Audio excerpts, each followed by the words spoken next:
बोलेंगे मोदी सरकार, फिर एक बार। अरे भाई, दम से इतनी बड़ी संख्या कहां दिखती है? नूरपुर में और फतेहपुर में हजारों हजार भाई बहनी आए हैं, बड़ी जोरदार उत्साह में हैं। एक बार बोलिए, फिर एक बार। वो इंदौरा वाले सब लोग बोलिए, फिर एक बार, फिर एक बार। धन्यवाद। आज हमारा परम सौभाग्य है, भारतीय जनता पार्टी के माननीय राष्ट्रीय अध्यक्ष हिमाचल प्रदेश जैसे छोटे स्थान से निकलकर दुनिया की सबसे बड़ी राजनीतिक पार्टी के राष्ट्रीय अध्यक्ष बने। और ये जो 2024 का मोदी जी का चुनाव चल रहा है, इसको और पूरी तरह कृष्ण की तरह से रथ को हाँकते हुए चल रहे हैं, ऐसे श्री जगत प्रकाश नड्डा जी हमारे मध्य पधारे हैं। हम उनका कोटि कोटि अभिनंदन करते हैं, स्वागत करते हैं। एक बार 1 मिनट के लिए तालियां बजती रहे माननीय नड्डा जी के लिए, जोरदार तालियां बजती रहनी चाहिए। पूरी गर्मी ठंड में बदल जाएगी, जोरदार तालियां बजती रहनी चाहिए, जो तालियां बजती रहे। धन्यवाद, धन्यवाद। नड्डा जी को जय श्री राम। बैठिए, मेरे पीछे लगाइए।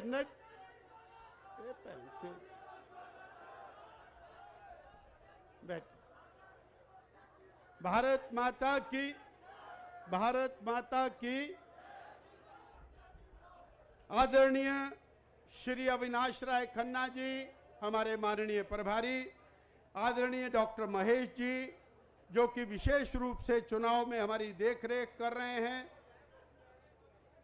हमारे प्रिय उम्मीदवार जो 1 तारीख को आपके वोट और सपोर्ट से 4 तारीख को कांगड़ा चंबा संसदीय क्षेत्र के सांसद बनने वाले हैं, ऐसे डॉक्टर राजीव भारद्वाज जी, हमारे छोटे भाई श्री राकेश पठानिया जी, श्री रणवीर निक्का जी, श्रीमती रीटा धीमान जी, भाई संजय गुलेरिया जी, श्री त्रिलोक कपूर जी, संजय शर्मा जी, रमेश राणा जी।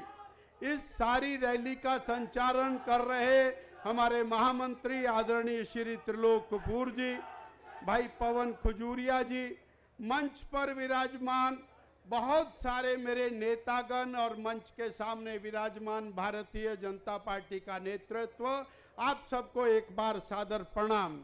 साथियों, आप सब ने तय किया है कि मोदी जी को तीसरी बार देश का प्रधानमंत्री बनाना है। तय किया है, बनाना है। तो मुझे आपसे एक संकल्प चाहिए। इतना कह के मैं बैठूंगा, माने नड्डा जी को हम सुनेंगे। आपने मोदी जी को तीसरी बार देश का प्रधानमंत्री बनाना है तो किसी प्रकार के अति उत्साह में मत रहना। साथियों, आज यहाँ पर रैली हो रही है, माननीय नड्डा जी का संदेश हमको मिलेगा।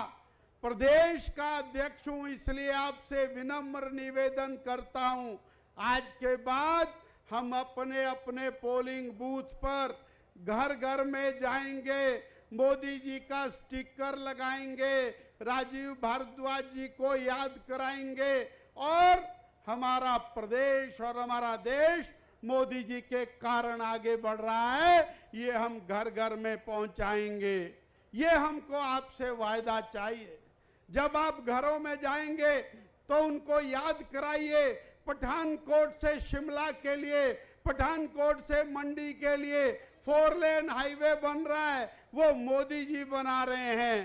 कांगड़ा से शिमला को 4 लेन हाईवे बन रहा है, वो मोदी जी बना रहे हैं। नूरपुर से मनाली को 4 लेन हाईवे बन रहा है, वो मोदी जी बना रहे हैं। वो शिमला का हाईवे हो, वो हिमाचल प्रदेश के सारी सड़कों, टनलों, पुलों का निर्माण हो, रेलवे का निर्माण हो और अनेक अनेक चीजें ये हिमाचल यदि बढ़ता हुआ दिखाई दे रहा है तो आदरणीय श्री नरेंद्र भाई मोदी जी, आदरणीय जगत प्रकाश नड्डा जी के कारण बढ़ रहा है। हमको ये संदेश घर घर में पहुंचाना है। साथियों, ये जो हिमाचल प्रदेश की सरकार है, ये भी बहुत निकम्मी सरकार है। 18 महीने के अंदर इसने सरकार ने दुख ही दुख दिए हैं, इसका भी हिसाब किताब करना है। इसलिए 1 तारीख को कमल का बटन टकाटक दबना चाहिए और उसमें से डॉक्टर भारद्वाज जी निकलेंगे और फिर 400 पार, फिर एक बार मोदी सरकार करेंगे। तो मेरे पीछे नारा लगाएं और बैठे बैठे लगाना भाई।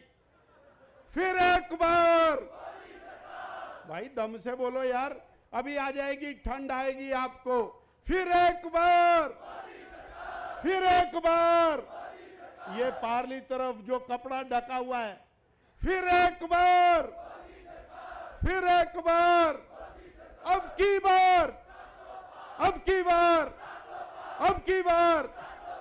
की बार डॉक्टर भारद्वाज, अब की बार डॉक्टर भारद्वाज। मेरा और इसका नाम एक ही है, मैं भी डॉक्टर हूं, इसलिए जरा डॉक्टर भारद्वाज अब की बार। और एक बार नड्डा जी के नाम का जयकारा लगाइए। JP Nadda, Shri JP Nadda, JP Nadda, JP Nadda, JP Nadda. धन्यवाद।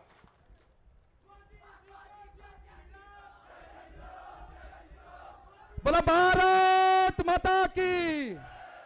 हम सब तैयार हैं, अब इंतजार की घड़ियां समाप्त। मैं बहुत ही विनम्र के साथ भारतीय जनता पार्टी के हमारे सम्मानीय राष्ट्रीय अध्यक्ष, जिनको हम रोज टेलीविजन में, कभी असम में, कभी तेलंगाना में, कभी मध्य प्रदेश में, कभी छत्तीसगढ़ में, कभी राजस्थान में, आज हिमाचल प्रदेश की देवभूमि जिला कांगड़ा में आप आए हैं। आप मंच पर आए और यहाँ पर आए हुए हजारों हमारे नौजवान और बहनों और भाइयों को अपना आशीर्वाद दे। श्रीमान जगत प्रकाश नड्डा जी।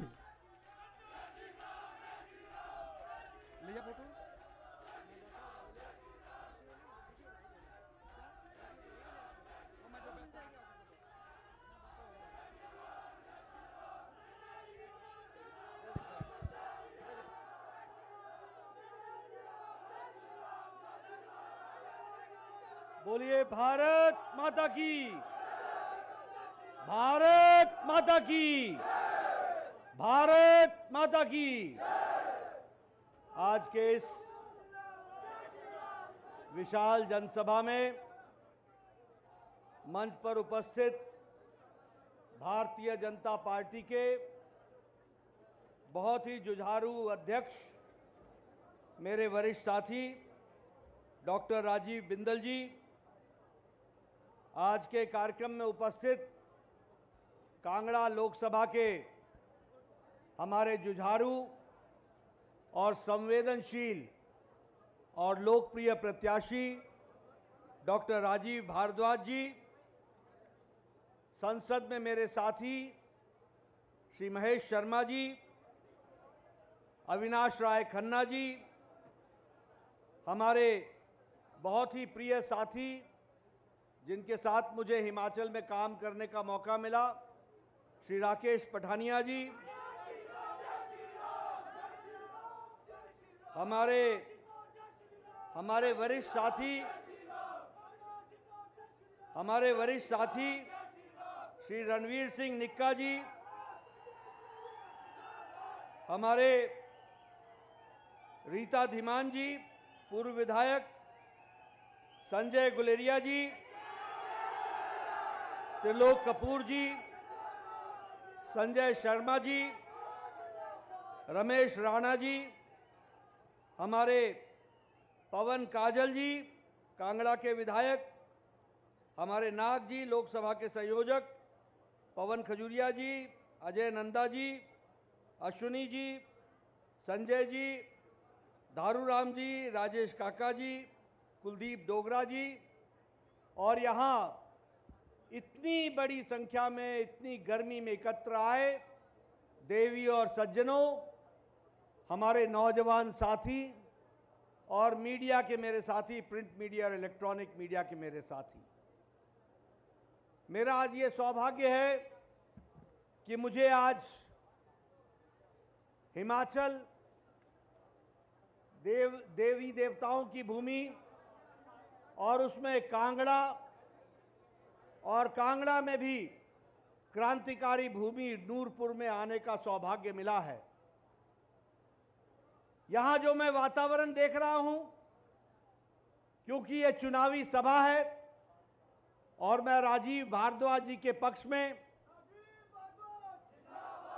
आप सबसे निवेदन करने के लिए आया हूं, लेकिन जो मैं उत्साह देख रहा हूं, जो मैं ऊर्जा देख रहा हूं, जो मैं उमंग देख रहा हूं और जो मैं नारों की आवाज सुन रहा हूं और जो तालियों की गड़गड़ाहट सुन रहा हूं, वह मुझे आश्वस्त कर रहा है कि कांगड़ा की पवित्र धरती ने राजीव भारद्वाज को आशीर्वाद देने का मन बना लिया है।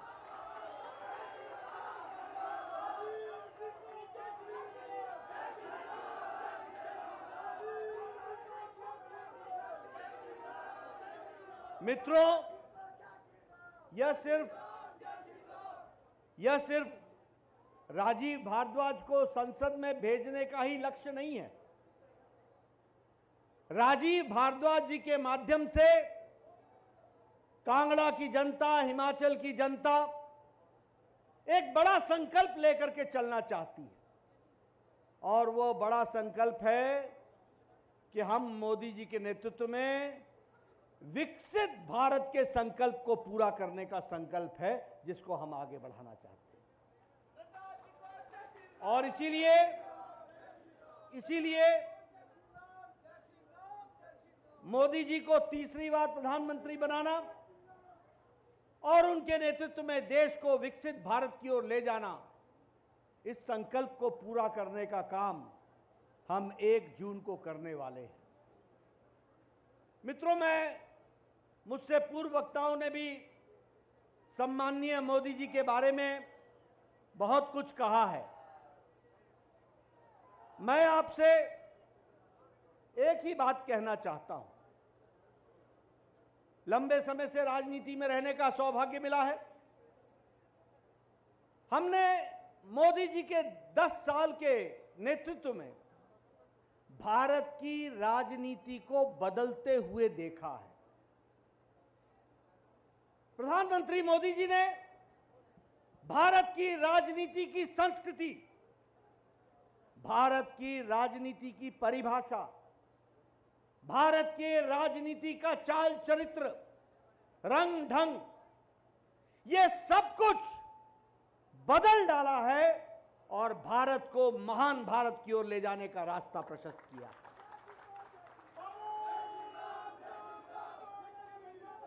मैं आपको याद दिलाना चाहता हूं, नौजवानों से मेरा निवेदन है, जरा जोश संभाल के रखो, मेरी बात सुन लो, बैठ जाओ। मैं आपसे बताना चाहता हूं कि 10 साल पहले राजनीति क्या थी। एक साधारण मनुष्य, एक साधारण नागरिक, साधारण मानवी ये मान बैठा था कि भारत में कुछ बदलने वाला नहीं है, ये तो ऐसे ही चलेगा, राजनेता ऐसे ही होते हैं, हमको तो इनको सहना पड़ेगा। क्या 10 साल पहले ऐसी उदासीन मानसिकता साधारण आदमी की थी कि नहीं थी? बोलो, थी कि नहीं थी? आज वही भारत मोदी जी के नेतृत्व में इस संकल्प के साथ चल पड़ा है कि भारत बदल रहा है और हम विकसित भारत की ओर ले जाकर के इसको चाल चरित्र। पहले राजनीति क्या होती थी? जाति की राजनीति, धर्म की राजनीति, इलाके की राजनीति, ये पहाड़ का है, ये मैदान का है, ये इस पार का है, ये उस पार का है, ये नदी के इस पार का है, ये नदी के उस पार का है।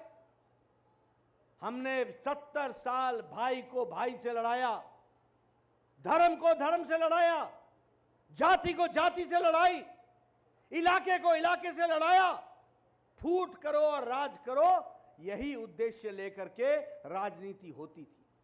लेकिन मोदी जी के आने के बाद भारत की राजनीति एक ही मंत्र पर चल पड़ी, सबका साथ, सबका विकास, सबका विश्वास, सबका प्रयास। और इस मंत्र के साथ विकासवाद की राजनीति शुरू हो गई, विकासवाद की राजनीति, रिपोर्ट कार्ड की राजनीति। आज कोई भी नेता आता है तो उसको अपना रिपोर्ट कार्ड रखना पड़ता है।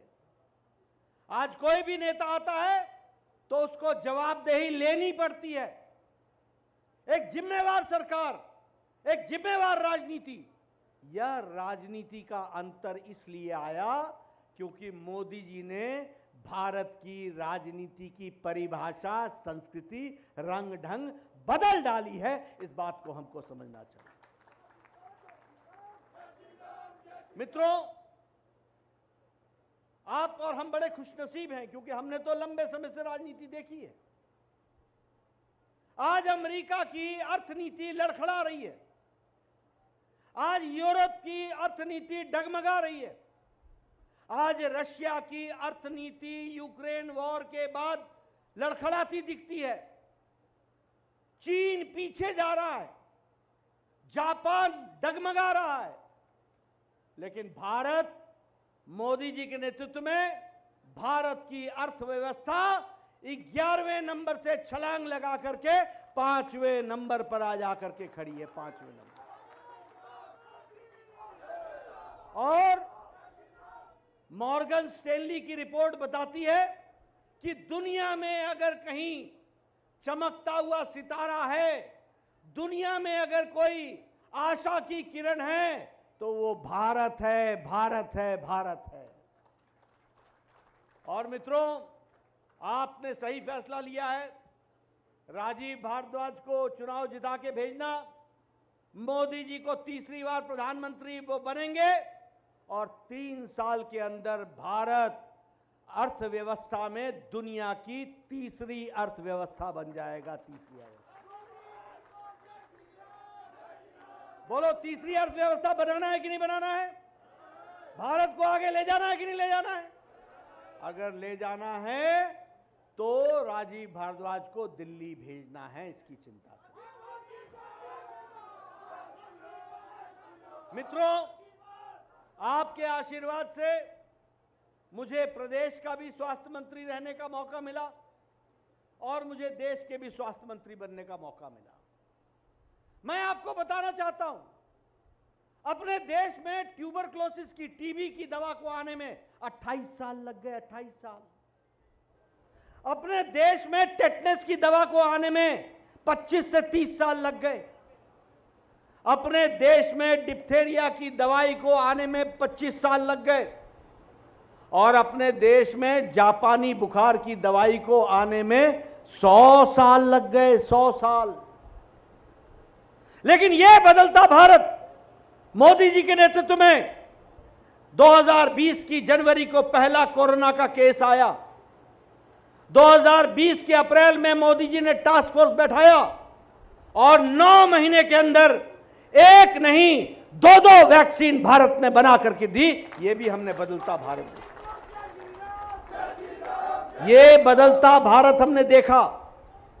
और हमारे कांग्रेसी भाई क्या बोलते थे, याद करो, ये मोदी टीका है, मोदी टीका मत लगाना, ये ठीक नहीं है। मुझे संसद में मिल गए, मैंने कहा टीका लगाया? बोला हाँ लगाया। मैंने कहा ट्वीट नहीं किया, चुपके चुपके मोदी टीका लगाते हो, कैसा लगा मोदी टीका? आज 220 crore double dose with booster लगा करके मोदी जी ने 140 करोड़ के देश को बचा लिया। यह भी हमको ध्यान रखना चाहिए।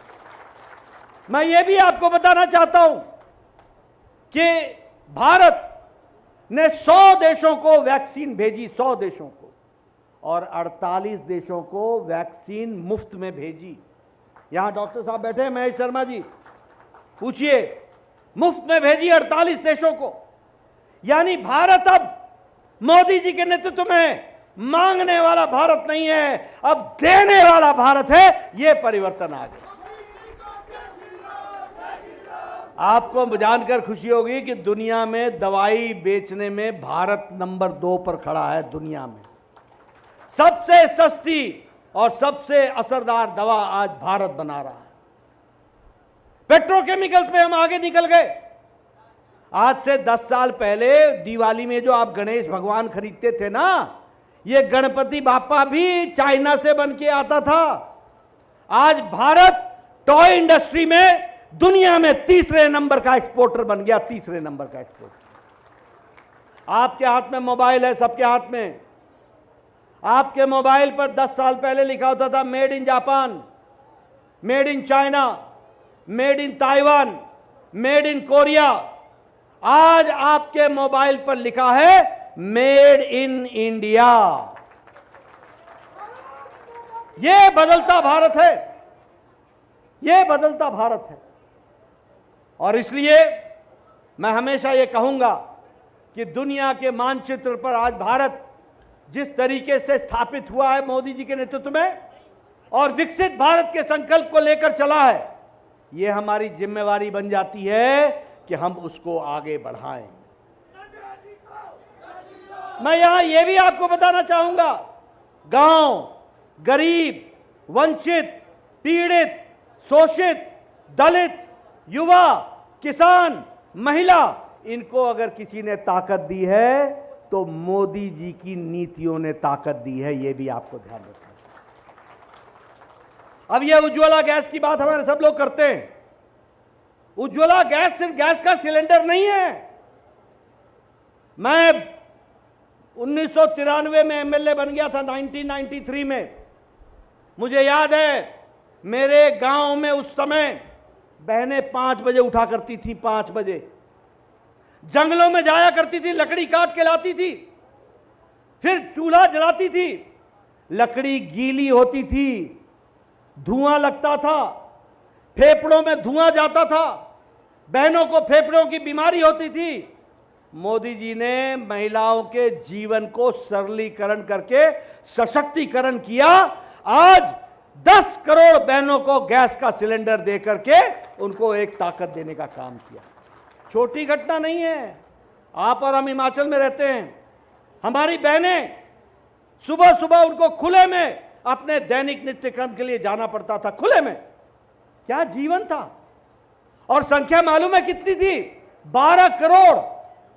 यानी 12 करोड़ बहनों को इज्जत से जीने का अधिकार नहीं था। किसी ने चिंता नहीं की। मोदी जी ने लाल किले के प्राचीर से कहा हम स्वच्छता अभियान में इज्जत घर देंगे। इन कांग्रेसियों ने खिल्ली उड़ाई, इन कांग्रेसियों ने मजाक किया। प्रधानमंत्री लाल किले से स्वच्छता की बात करता है, इज्जत घर की बात करता है, लाल किले के प्राचीर कोई जगह है? उनको समझ में नहीं आया था कि भारत क्या है। मोदी जी ने 12 करोड़ इज्जत घर बनाकर 12 करोड़ बहनों को इज्जत से जीने का अधिकार दिया। और 12 करोड़ इज्जत ही नहीं दी, 12 करोड़ बच्चों को भी जीने का अधिकार दिया। यह भी हमको ध्यान रखना। और यूएन ने, संयुक्त राष्ट्र ने, यूनाइटेड नेशंस ने मोदी जी को इसके लिए पुरस्कृत किया कि किस तरीके से स्वच्छता का अभियान मोदी जी ने देश में चलाया है। इसको हमको समझ में आता है। ये राकेश पठानिया बैठे हैं, 98 में हम दोनों एमएलए एक साथ थे। ये राजीव बैंदल बैठे हैं, ये भी 98 में थे, मैं 93 में एमएलए बन गया था। मेरे घर में वीडियो आया करता था, इनके घर में भी आता होगा। क्या कहता था वीडियो? कहता था नड्डा साहब आपको एक खुशखबरी सुनानी है। मैं बार बार बोलता हूं क्योंकि जमीन से घटी हुई घटना है। मैं बोलता था सुनाओ भैया क्या खुशखबरी है? बोला इस बार आपको इंदिरा आवास योजना में एक पंचायत में 2 घर मिले हैं, बताइए किसको दें? मैं कहता था तू ही रख ले भैया, 1 अनार 100 बीमार, किसको दूंगा ये इंदिरा आवास योजना। आज मोदी जी के राज में 4 करोड़ घर बन गए, 4 करोड़ घर बन गए। बताइए, एक एक पंचायत में 40-40, 50-50 मकान बने हैं कि नहीं बने हैं? बने हैं कि नहीं बने हैं? और drawing room, bedroom, kitchen, gas का सिलेंडर, टॉयलेट, इन सब के साथ आपको घर दिया गया है। और फिर से राजीव भारद्वाज को चुनाव जिता के भेजना। मोदी जी का संकल्प है अगले 5 साल में 3 करोड़ घर और बनेंगे, कोई पक्की छत के बगैर नहीं रहेगा। यह बदलता भारत होगा। अब एक आध और याद दिला दूं आपको, बहनें खासकर सुन लें, आपका आने वाले समय में बिजली का बिल 0 हो जाएगा, 0 हो जाएगा, 0। प्रधानमंत्री हर घर मुफ्त सूर्य योजना, हर घर के ऊपर सौर ऊर्जा लगेगी सरकार की तरफ, हर घर के ऊपर आपको बिजली अब सूर्य और ऊर्जा से मिलेगी। जो बिजली आप खर्च कर लोगे वो आपका, जो आप खर्च नहीं कर पाओगे वह बिजली सरकार खरीद लेगी और आमदनी का जरिया बनेगा। यह भी आप याद रखिए। मैं बहनों को यह भी बताना चाहता हूं कि आपके यहां अभी सिलेंडर आता है, आने वाले वर्षों में अब आपके यहां सस्ती गैस पाइप से पहुंचेगी और पाइप से गैस को पहुंचाया जाएगा। यह बदलता भारत है, यह बदलती तस्वीर है। मैंने कहा, जैसे मुझे स्वास्थ्य मंत्री रहने का मौका मिला है, ये सब बैठे हैं एमएलए सामने, यहां निक्का जी भी हैं, सब लोग हैं, पूछो इनसे, पवन काजल जी हैं, पूछो इनसे। ये सब चिट्ठियां लिखा करते थे जब मैं स्वास्थ्य मंत्री था। मंत्री जी, मेरे इलाके में एक गरीब आदमी है, उसको कैंसर हो गया है, उसका बाईपास होना है, उसको वैल्व लगना है, उसके किडनी का ऑपरेशन होना है, 5 लाख खर्च होगा, 2 लाख खर्च होगा, 3 लाख खर्च होगा, कृपया देने की अनुशंसा करिए।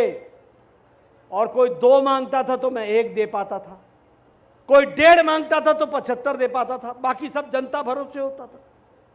प्रधानमंत्री मोदी जी ने कहा कुछ बड़ा सोचो, और उन्होंने इस तरीके से सोचा कि आज भारत में 10 करोड़ 74 लाख परिवार, मीडिया नोट कर ले, 50 करोड़ लोग, भारत की 40% की आबादी, और गरीब आदमी, जाति के आधार पर नहीं, कर्म के आधार पर, रेडी वाला, रिक्शा वाला, ठेला वाला, फेड़ी वाला, सब्जी वाला, पल्लेदार, बस का ड्राइवर, क्लीनर, कंडक्टर, ट्रक का ड्राइवर, ट्रक का cleaner, lift man, auto rickshaw driver,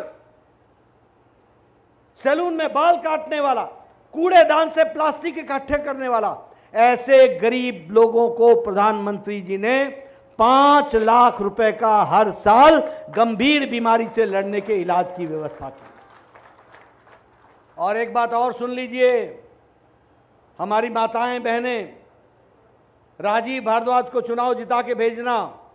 Modi ji का संकल्प है कि इस देश में कोई भी व्यक्ति जिसकी उम्र 70 साल से ऊपर की हो जाएगी, कोई भी बहन, कोई भी माता जिसकी उम्र 70 साल से ऊपर की हो जाएगी, किसी भी जाति की, किसी भी मजहब की, किसी भी धर्म की, किसी भी इलाके की और किसी भी आमदनी की, अमीर हो या गरीब, सबको मोदी जी की तरफ से गंभीर बीमारी के इलाज के लिए 5 लाख रुपए का आयुष्मान भारत का कार्ड मिलेगा। यह बदलता भारत है, यह बदलती तस्वीर है। आज 80 करोड़ की जनता को 5 किलो गेहूं या 5 किलो चावल, 1 किलो दाल दिया जा रहा है। फर्क क्या पड़ा? फर्क यह पड़ा कि इंटरनेशनल मॉनेटरी फंड और हमारा नीति आयोग बताता है कि भारत के 25 करोड़ लोग गरीबी की रेखा से ऊपर आ गए हैं। यह बदलता भारत है, यह बदलती तस्वीर है। आप बताइए, कभी आपने सोचा था कि हाईवे आपके यहां आएगा? कभी सोचा था? आजकल हाईवे का काम चल रहा है कि नहीं चल रहा है? जोरों से चल रहा है कि नहीं चल रहा है? तेजी से काम हो रहा है कि नहीं हो रहा है? शिमला, धर्मशाला, पठानकोट, पालमपुर, वाया पालमपुर, कुल्लू, मनाली, एक नहीं अनेकों प्रोजेक्ट्स चले हुए हैं। कोई होशियारपुर से, कोई जालंधर से, हर एक हाईवे बन रहा है। क्यों? ये इंफ्रास्ट्रक्चर बनेगा तो आपका विकास होगा, गांव का विकास होगा। और आपको मालूम है, जयराम ठाकुर जी की सरकार में मोदी जी के आशीर्वाद से प्रधानमंत्री ग्रामीण सड़क योजना में 12,000 किलोमीटर की सड़क बनी है हिमाचल में। 12,000 किलोमीटर की सड़क। ये बदलता हिमाचल है। मुझे याद है पहले के दिनों में एक बारात में चले जाओ ना, शादी में, आपको पता नहीं याद है कि नहीं याद है, हम लोगों का बिस्तरू जाता था, बिस्तरा, बेडिंग होल्ड ऑल जाता था कि नहीं जाता था, याद है? और जे एक बारात से गए तो छुट्टी, 2 दिन गए, पता नहीं बस कदी आउनी या नहीं आउनी, किया जाना किया आना, होता था कि नहीं होता था? देखा है कि नहीं देखा है? आजकल आप एक एक दिन में 4-4 बारातें अटेंड करते हो कि नहीं करते हो? करते हो कि नहीं करते हो? जरा जोर से तो बोलो यार, करते हो कि नहीं करते हो? कोई स्कूटर को किक मारता है, कोई गाड़ी को सेल्फ मारता है, एक जगह से दूसरे जगह। अच्छा जी, मैं चलिया जी, कैसे चले? ये ग्रामीण सड़क योजना बनी है तब जाकर के आज ये विकास गांव गांव का हुआ है। इसको भी हमको समझ लेना चाहिए। ये बदलता भारत है, ये बदलता गांव की तस्वीर है। महिलाओं की दृष्टि से बोलना चाहूंगा, 27 साल से राजनीतिक कारणों से आपको आरक्षण नहीं मिल रहा था। मोदी जी ने जो 30 साल में काम नहीं हुआ वो 3 दिन में करके दिया। महिला शक्ति वंदन विधेयक महिलाओं को अब 2029 में और 2028 में आप लोकसभा में भी होंगे और हिमाचल की विधानसभा में भी 33% होंगे। ये महिलाओं का। बोलो, बदला कि नहीं बदला? भारत बदलता है कि नहीं बदलता है? इंटरनेट गांव में पहुंचा है कि नहीं पहुंचा है? वाईफाई पहुंचा है कि नहीं पहुंचा है? 1.5 लाख पंचायतों में ऑप्टिकल फाइबर पहुंचा है। ऑप्टिकल फाइबर 2 लाख गांव में कॉमन सर्विस सेंटर पहुंच गया। अब कांग्रेसियों से पूछो, जो कांग्रेसी कहते थे भारत तो अनपढ़ है, यहां डिजिटल क्या करेगा, यहां गांव में डिजिटल क्या करेगा? अरे उनको मालूम नहीं था मोदी जी की कल्पना और भारत के लोगों की शक्ति। आज तो सब्जी वाला भी डिजिटल ट्रांजैक्शन करता है, डिजिटल ट्रांजैक्शन करता है। आज तो हाट में चले जाओ तो वहां भी डिजिटल ट्रांजैक्शन होता है। यह बदलता भारत इस तरीके से है। इसलिए हाईवे, इंटरनेट, रेलवेज, एयरपोर्ट्स, हर तरीके से विकास के काम को आगे बढ़ाने का काम किया। और यहां हिमाचल में आपने कभी सोचा था कि इंडियन इंस्टीट्यूट ऑफ मैनेजमेंट आपको मिलेगा? आज 400 करोड़ रुपए के लागत से लगभग बनकर के तैयार हुआ इंडियन इंस्टीट्यूट ऑफ मैनेजमेंट, जो कभी अहमदाबाद में होता था, कभी हम बड़े शहरों में, बंगलौर में सोचते थे, आज आपके सिरमौर में इंडियन इंस्टीट्यूट ऑफ मैनेजमेंट बन गया है। कभी आपने सोचा था, भैया जरा रोक दो 1 मिनट, कभी आपने सोचा था कि all India Institute of Medical sciences, मेरी बात ध्यान से सुनना भैया, बहुत मुश्किल से ये काम हुए हैं, आपने कभी सोचा था? सारे दौड़ते थे PGI Chandigarh, PGI Chandigarh, PGI Chandigarh. आज हिमाचल में आपका All India Institute of Medical Sciences Modi ji के आशीर्वाद से 5 साल के अंदर बन करके तैयार हुआ। और इतना ही नहीं, सैटेलाइट सेंटर पीजीआई का, अब पीजीआई जाने की जरूरत नहीं है, ऊना में सैटेलाइट सेंटर खुल रहा है, उसकी व्यवस्था की गई है। आप बताइए, निफ्ट के साथ साथ हमारे अन्य ये drug park, medical device park, 2000 crore रुपए का, 300 करोड़ रुपए का, ये विकास के नए आयाम बने कि नहीं बने? और मैं यहां एक बात और भी आपको बता देना चाहता हूं, बल्क ड्रग पार्क, उसी तरीके से मेडिकल डिवाइस पार्क, ये सारी चीज़ों को बना करके दिया है। और सबसे बड़ी बात मैं ये भी बताना चाहता हूं, आप लोगों ने, मैं फतेहपुर आया था राकेश पठानिया जी के लिए उस समय वोट मांगने के लिए, पता नहीं आप लोगों ने उस समय क्या सोचा था, ये आप जानो। ये जो आपकी अदला बदली है ना, ये आपकी अदला बदली करता रहता है। मैं यहां ये भी बताना चाहूंगा, पिछले साल बाढ़ आई, बाढ़ में मैं 3 बार आया, मैंने एक एक इलाका घूमा और मोदी जी ने हर बार जब मैं आया तो गृह मंत्री जी ने प्रधानमंत्री मोदी जी के आशीर्वाद से हमेशा 200 करोड़ रुपए 200 करोड़ रुपए 200 करोड़ रुपए दिया और बाढ़ राहतों के लिए लगभग 1732 करोड़ रुपए दिए गए, 1732 करोड़ रुपए। मीडिया वाले नोट कर लें। और ये सब करने के बावजूद भी 1782 करोड़ रुपए, क्षमा करिएगा, 1782 करोड़ रुपए दिए गए। और इसके साथ साथ ग्रामीण सड़क बनाने के लिए 2700 किलोमीटर के पैसे दिए गए कि 2700 किलोमीटर की सड़क बने। और इसके साथ साथ 11,000 घरों को बनाने के लिए प्रधानमंत्री आवास योजना में दिया गया। अब मैं आपसे पूछता हूं, ये इस यहां के प्रदेश की सरकार ने 2700 किलोमीटर की सड़क बनाई क्या? बनाई क्या? 11,000 मकान बनाए क्या? बनाए क्या? अंधा बाटे रेवड़ी मुड़मुड़ अपने को दे।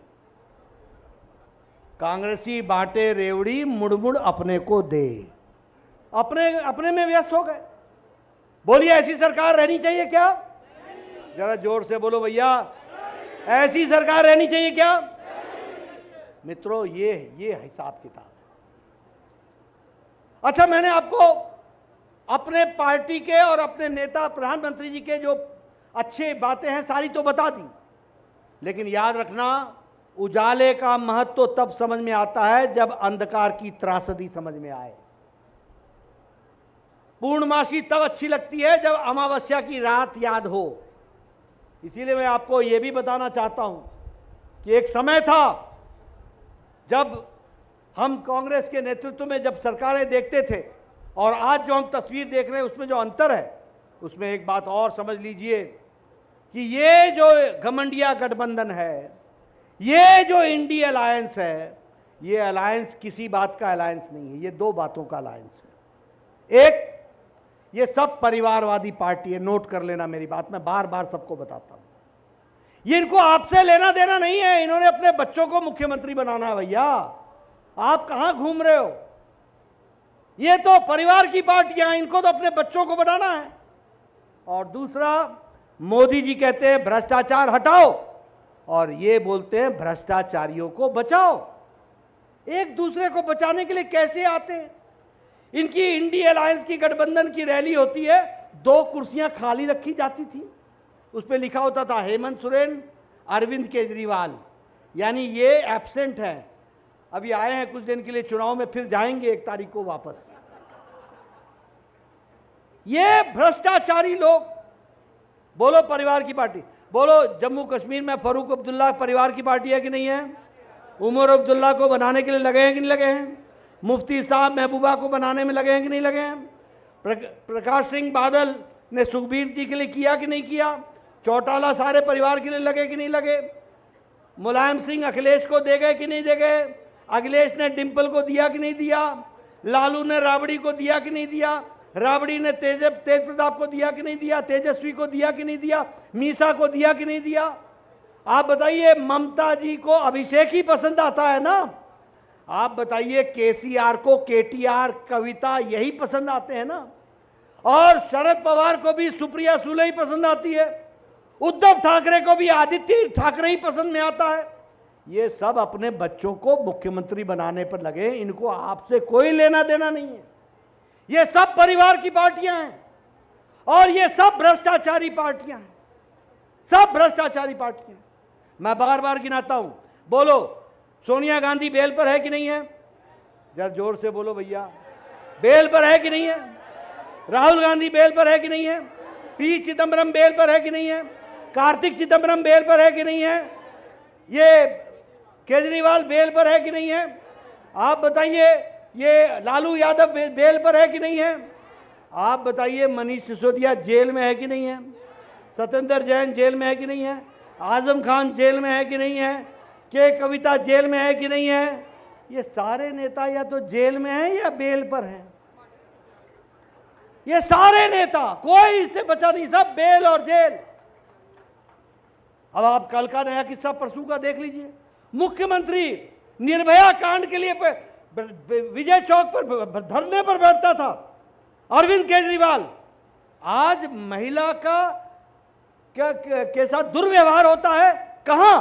मुख्यमंत्री के ड्राइंग रूम में। क्या क्या स्थिति आ गई? बोलिए, ऐसे लोगों को आने देना है क्या? ऐसे पाखंडी लोगों को आने देना है क्या? मित्रों, ये लोग, कोई इनको आपसे लेना देना नहीं, ये सब भ्रष्टाचारी लोग और परिवारवादी लोग, यही इसको चला रहे हैं। दूसरी बात, ये राहुल गांधी आजकल संविधान लेके घूमता है। मुझे मालूम नहीं कभी खोल के पढ़ा भी है कि नहीं पढ़ा है, शायद ही पढ़ाओ। अरे बाबा साहब आंबेडकर संविधान में लिख करके गए हैं कि धर्म के आधार पर आरक्षण नहीं होगा, धर्म के आधार पर नहीं होता आरक्षण। और तुम्हारी सरकार आंध्र प्रदेश में 4 बार धर्म के नाम पर आरक्षण करने की कोशिश करती है।